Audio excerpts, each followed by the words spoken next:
Okay, hi everyone. I'd like to introduce Didier Rouillard, the co-founder of DNOW and a digital transformation entrepreneur and practitioner. Didier, you're not a newcomer to the customer communication space, and I know your journey gives you a unique perspective on the industry on what's next. So, why don't you start by describing for us your journey and how it's shaped your understanding of the customer communication business today? Hello, thank you, Sharon. Thanks for hosting me. So I'm Didier. I'm based in Europe. I started to work in the CCM industry probably 20, 25 years ago, and I've worked for a software editor in the space. So I have exposure in what we used to call variable data printing, and then the name changed to CCM. And lately, again, the concept changed and became CXM. I used to work in different geographies, in different business development and management roles, and as well as in product strategy, which is giving me some insights on where the market has gone and may be going. I have a specialty, and my heart is with print service providers. So this is where I've worked recently for many years, and this is where also I have many friends and connections. Of course, of course. Okay, so in terms then of, you've had a good track record with the industry and you've seen it grow and evolve. In terms of what you're doing today, how would you describe DNOW and what is the passion and the focus of the organization? Yeah, sure. I started DNOW before with my previous employer when we understood that a lot of print service providers were very good in delivering variable data print in transactional and direct mail and other segments. And when the digital channels appeared, of course, technical solutions were available for the PSPs to use and propose services using digital channels. But the big challenge was it was very difficult for PSPs to understand how to make money out of it.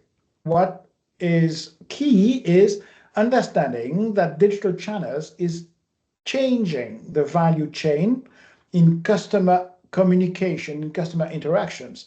And as a PSP, you have to understand new business models. You have to understand maybe new companies, maybe new persona to whom you have to sell. And PSPs have to adapt their brand, adapt their go-to-market, maybe train their sales or get different sales to be able to sell new value proposition. And this is where we started to deliver some support, some consulting.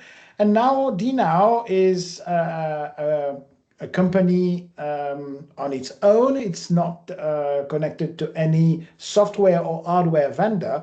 We are just there to help PSPs to understand where they can go in digital. And we are helping the PSP at a strategic level, at a business model level to get there. Okay, so digital now.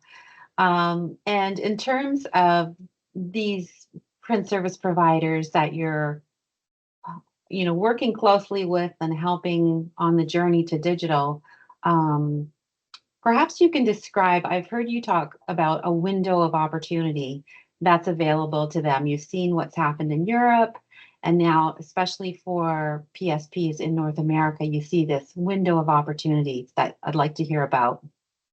Yeah, absolutely. Thank you for this. So what is interesting, we have just made a study, an extensive survey with my colleague Andy Young, where we looked at the PSP market 10 years ago, 2015, and the market was kind of homogeneous in terms of digital maturity. And then something happened differently in North America versus EMEA, so Europe and Middle East. What happened in Europe is because the countries are much smaller than US and Canada, the postal operators had to raise their tariff big time. So the pressure was put on the delivery cost, putting pressure on the paper channel, and this accelerated the momentum to find alternative businesses for PSPs to adopt to be able, in some cases, to survive. So this always external pressure or constraint is pushing for creativity, for innovation. And we have the chance to work with these PSPs in Europe and Middle East for about 10 years now. And we have been learning that when this change is happening, a PSP has a sweet spot. A PSP, mainly in transactional, is working with enterprise data where they have permission to use, they are certified for this, they have credibility, they know about customer interaction. There is a kind of 3-4 years window where they can propose to enterprises new ways of interacting with customers because of their advantages, because of contracts in place already. After this time, if a PSP has not done anything, their customers would have found alternative anyway. And all of a sudden, they will be out. So when this kind of change is happening, when pressure is put on paper, this is a kind of time frame that they may have to be able to react and propose something. And what we see also is this change in Europe has been quite progressive from 2015 to now 2025, where a country, namely Denmark, has stopped all its postal operation for letters. Zero. But we believe that this change, which was a kind of smooth slope, would happen maybe differently in US precisely, where we see it's on the press, the management of USPS is changing, they are going for big trouble. It may well be that this change will be quicker, much abrupt in US, and therefore what is an opportunity for the print service providers, maybe this time frame, this window will be even shorter. So we believe that we can help service providers in NORAM, thanks to the experience and best practices that we have learned from all of our PSPs. We are just concentrating some of the best practices that are just industry best practices, how to go from print to making money out of digital channels as a PSP. Right. Well, this is like very insightful. It's like you're ringing the bell and, informing people that it's a good idea to look at this more closely.